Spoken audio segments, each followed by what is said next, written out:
Good evening everyone, स्वागत है आप सभी का अपने यूट्यूब चैनल मेडिको डिटेक्टिव पर। कैसे हैं आप लोग ज़रूर बताइएगा कमेंट में। आज हम लोग पढ़ने वाले हैं एएनएम सेकेंड ईयर का मिडवाइफरी का unit 9 care of new born. उससे पहले आप लोग को बता दें कि बिहार एएनएम सेकेंड ईयर का जो है न्यू ऑनलाइन बैच स्टार्ट हो चुका है, जिसमें आपको मिडवाइफरी का सारे चैप्टर्स टॉपिक वाइज पढ़ाए जाएंगे और एमसीक्यू भी पढ़ाए जाएंगे। इधर हेल्थ सेंटर मैनेजमेंट का सारे चैप्टर पढ़ाए जाएंगे।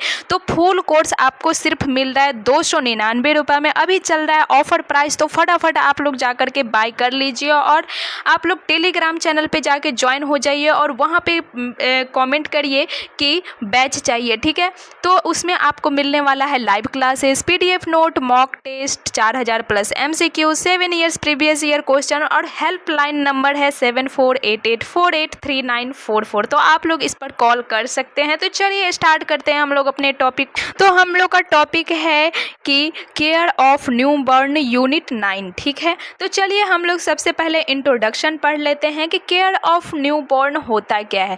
तो केयर ऑफ न्यू बॉर्न जो होता है, पहले आप लोग सुन लीजिए, उसके बाद पढ़ाया जाएगा कि जन्म से लेकर जो प्रारंभ का 28 दिन होता है, जन्म से लेकर प्रारंभिक 28 दिन तक का शिशु जो है नवजात कहलाता है। और यह अवधि जो होता है 28 दिन का, वह नवजात काल अवधि कहलाता है, ठीक है। यह शुरुआती 4 सप्ताह का समय प्रत्येक नवजात के लिए सबसे मुश्किल भरा होता है, क्योंकि इस अवधि के दौरान जो है नवजात में एबनॉर्मलिटीज उत्पन्न होते हैं और उसकी मृत्यु होने की संभावना जो है अधिक रहती है, ठीक है। तो चलिए हम लोग यहाँ पे चलते हैं इंट्रोडक्शन पर। तो यहाँ पे दिया गया है कि प्रसव के बाद जो है नवजात शिशु का गर्भाशय के बाहर की नई दुनिया में अनुकूलन होना बहुत ही बड़ी चुनौती होती है।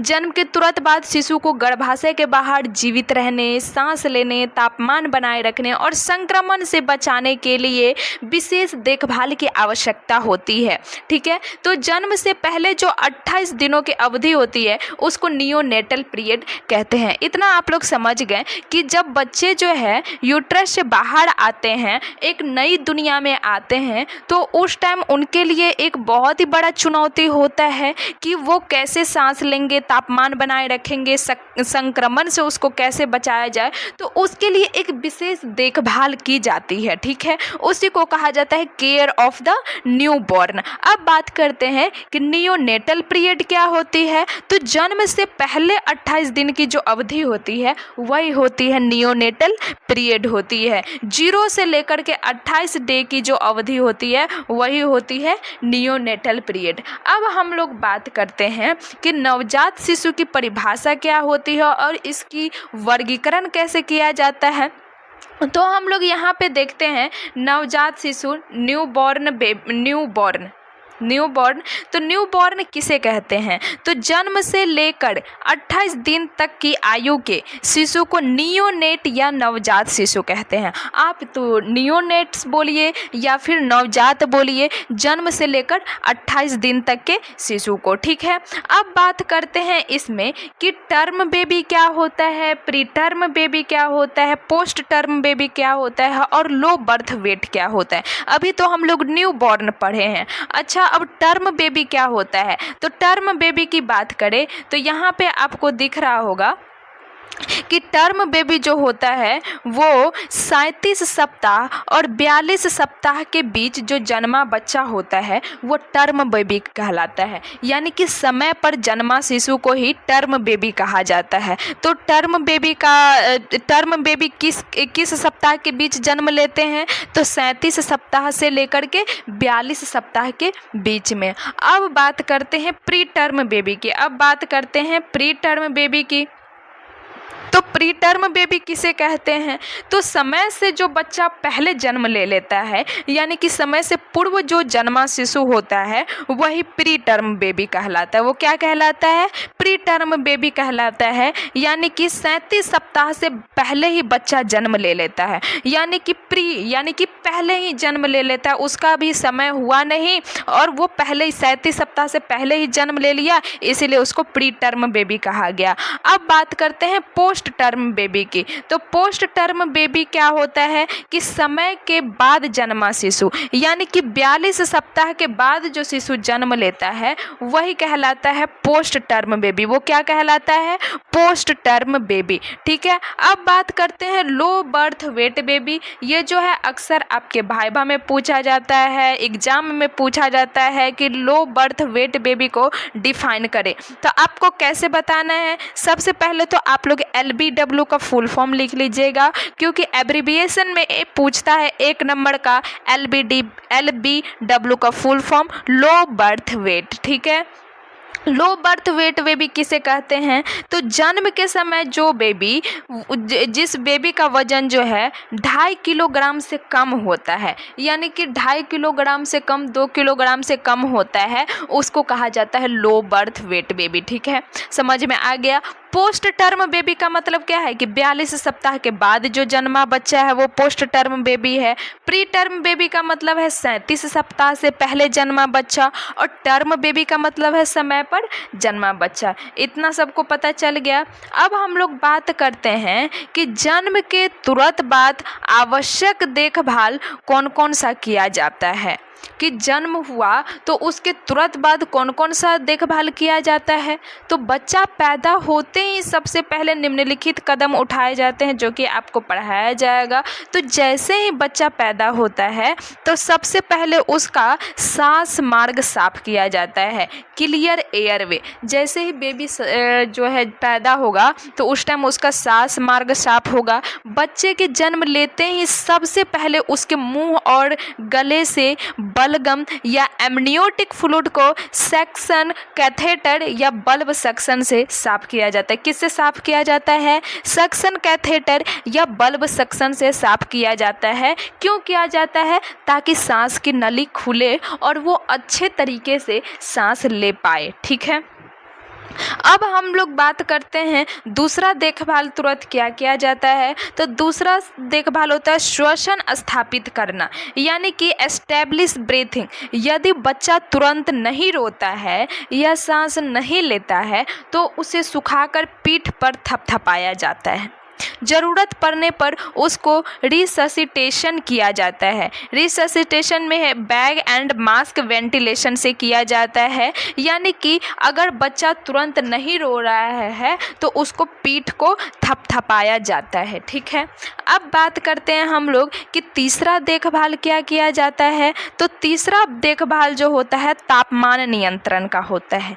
तापमान नियंत्रण में क्या होता है कि बच्चे को तुरंत साफ किया जाता है, सूखे और गर्म तौलिए से लपेट करके जो है हाइपोथर्मिया से बचाया जाता है। अब आप लोग कमेंट में बताइएगा कि हाइपोथर्मिया क्या होता है। ठीक है, अब बात करते हैं नेक्स्ट। तो नेक्स्ट देखभाल होता है अपगार स्कोर का। अपगार स्कोर क्या होता है? तो जन्म के 1 मिनट और 5 मिनट पर बच्चे की शारीरिक स्थिति का मूल्यांकन किया जाता है, उसी को अपगार स्कोर कहा जाता है। अक्सर आपके एग्जाम में शॉर्ट क्वेश्चन में पूछा जाता है कि अपगार स्कोर क्या होता है, इसको डिफाइन करिए। तो आपको क्या बताना है कि अपगार स्कोर जो होता है नवजात शिशु का सबसे आरंभिक आकलन होता है। अपगार स्कोरिंग द्वारा उसका आरंभिक आकलन किया जाता है। यह एक गणितीय विधि होता है, यानी कि मैथमेटिकल मेथड होता है, जिसे यूएस के एनेस्थेसिस्ट डॉक्टर वर्जीनिया अपगार के द्वारा सन 1952 में विकसित किया गया था। कब इसको विकसित किया गया था? 1952 ईस्वी में इसको विकसित किया गया था। किसके द्वारा? तो डॉक्टर वर्जीनिया के द्वारा। आप लोग लिख लीजिएगा। ठीक है, अपगार स्कोर में क्या क्या चेक किया जाता है, किन 5 लक्षणों का जांच किया जाता है? तो यहाँ पर आप लोग को दिख रहा होगा, उससे पहले आपको एक बार डिस्क्राइब कर देती हूँ कि अपगार स्कोर में श्वसन दर देखा जाता है, रेस्पिरेटरी रेट, हार्ट रेट देखा जाता है, मसल टोन देखा जाता है, रिफ्लेक्स इरिटेबिलिटी देखा जाता है और स्किन का कलर देखा जाता है। यहाँ पर आप लोग ट्रिक के माध्यम आराम से याद कर सकते हैं कि अपगार स्कोर का ट्रिक क्या होता है। एक फॉर क्या होता है, अपीयरेंस। अपगार का अक्सर फुल फॉर्म पूछ लिया जाता है। अपगार का अक्सर क्या होता है कि एब्रीविएशन में फुल फॉर्म पूछ लिया जाता है, APGAR का। तो ये आप लोग फुल फॉर्म लिख लीजिएगा अपने कॉपी में कि A for appearance, P for pulse, G for grimace, A for activity और R फॉर रिस्पायरेशन। समझ में आ गया सबको। A फॉर क्या होता है, appearance, P for pulse, G for grimace और A फॉर एक्टिविटी और R फॉर रिस्पिरेशन। अपीयरेंस में क्या देखना होता है, रंग देखना होता है बेबी का कि नीला है या गुलाबी है, ठीक है। P फॉर पल्स में क्या देखना है कि उसका हार्ट रेट सामान्य है या नहीं। उसके बाद ग्रीमेंट्स में क्या देखना है, प्रतिक्रिया कि बेबी का प्रतिक्रिया नॉर्मल है या नहीं, तो वही देखना है। A फॉर एक्टिविटी यानी कि मांसपेशी की सक्रियता है या नहीं, मसल्स टोन उसका सही तरीके से एक्टिव है या नहीं, वो देखना होता है। और रिस्पायरेशन का मतलब होता है श्वसन प्रयास। तो ठीक है, तो ये आप लोग जो है अपगार का फुल फॉर्म याद कर लीजिएगा और अपगार का मतलब क्या है वो भी आप लोग एग्जाम में बता दीजिएगा ताकि आपको अच्छे से मार्क्स मिल सके। अपगार स्कोरिंग द्वारा क्या किया जाता है कि नवजात का आकलन जन्म से पहले ही 5 मिनट और 1 मिनट के भीतर किया जाता है।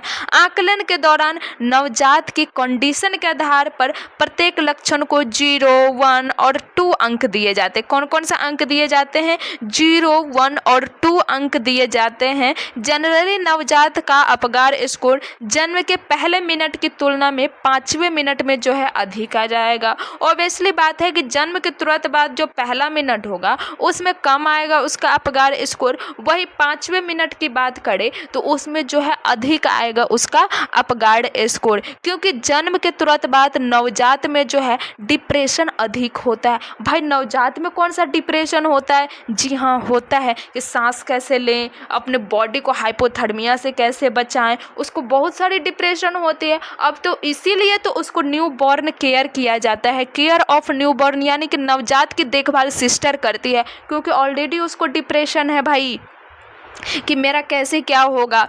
तो ठीक है, तो इसीलिए ये पहला मिनट जो होता है, पहला मिनट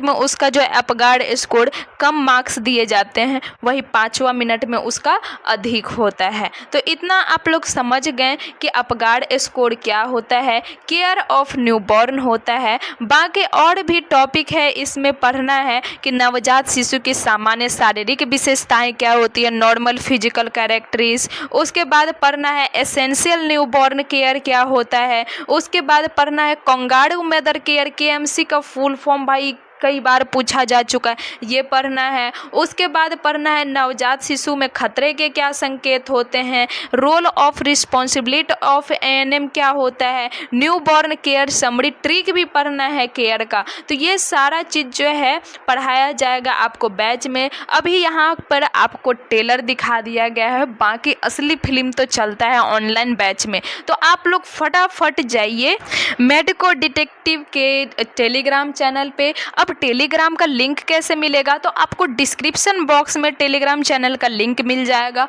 वहाँ पर जाइए और फटाफट बिहार ANM सेकेंड ईयर का फुल कोर्स अभी ही बाई कर लीजिए। सिर्फ आपको अभी 299 रुपये में मिलेगा, नहीं तो उसका ओरिजिनल प्राइस 499 है, ठीक है। अगर आपको हेल्पलाइन नंबर चाहिए तो आप कॉल कर सकते हैं 7488483944 पर, ठीक है। तो आज ही आप लोग आ जाइए, बाई कर लीजिए। बाकी आप लोग अपना ध्यान रखिएगा, अच्छे से पढ़िएगा और सारे ऑब्जेक्टिव को क्लियर करके रखिएगा, सारे सब्जेक्टिव का कॉन्सेप्ट क्लियर करके रखिएगा ताकि आपको एग्जाम में किसी प्रकार का दिक्कत ना आए। Thank you everyone for watching this video.